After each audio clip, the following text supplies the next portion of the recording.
Good morning. After kong mamalengke, kumain ako ng pansit.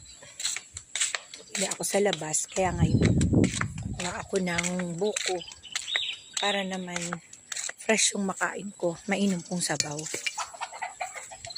Ayan o. Aray ko. Diba? Aray ko. Nasundot yung aking tenga. Kukunin natin siya.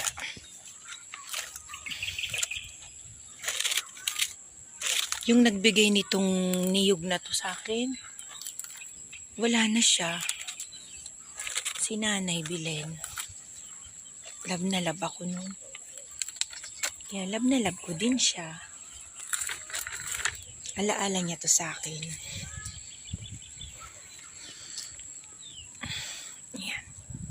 Ating hahatiin na. Wait lang.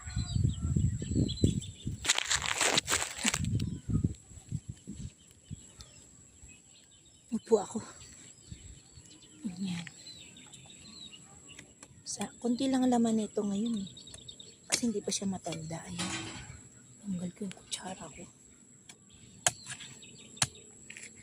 Gusto ko lang sabaw. Ayan. Kunti pa yung laman niya pero may sabaw.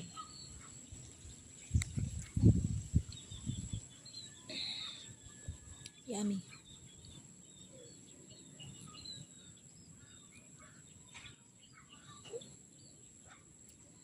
Ganito ang buhay dito sa probinsya.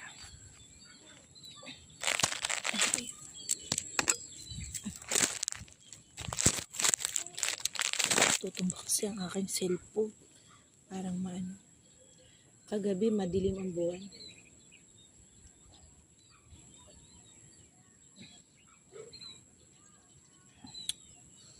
Tingin natin. Kunti pa yung laman. Hindi ako magaling maghati eh. Ayan.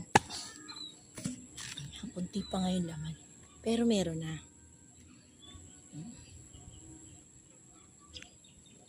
Mulit lang kasi niya.